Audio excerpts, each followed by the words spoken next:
Introducing the IoT Microdegree Program, empowering kids to code, create, and innovate. Your child's journey into smart technology starts here. Students will explore the power of the MakerBoard and build interactive projects using LED displays, sound, and buttons.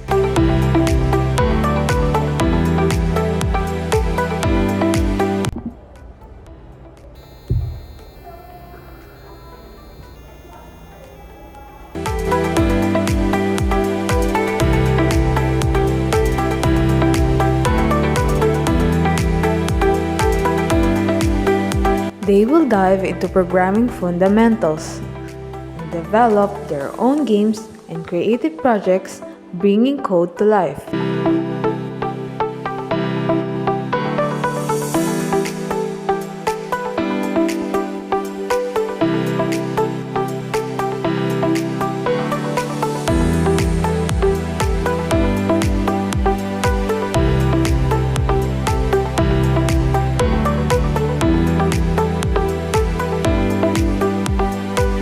With built-in AI projects, students will explore the cutting edge of technology, from gesture games and face mask detection to emotion tracking and sign language translation.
From smart devices to real-world automation, students will build intelligent systems using sensors and logic.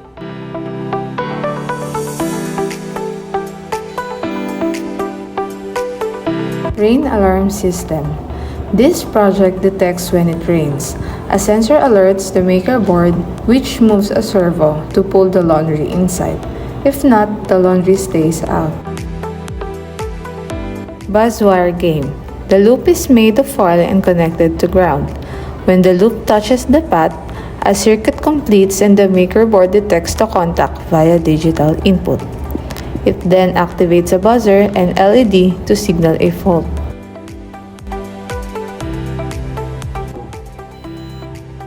Robotic piano. Each piano key is an aluminum foil strip connected to the MakerBoard's digital input. Automatic night lamp. This lamp uses a LDR sensor to detect darkness. When it's dark, the MakerBoard turns on the LED automatically. Along the way, students build future-ready skills: coding, creativity, problem-solving, and digital literacy. Enroll in the IoT Microdegree Program today. Let your child become a creator of tomorrow's smart world.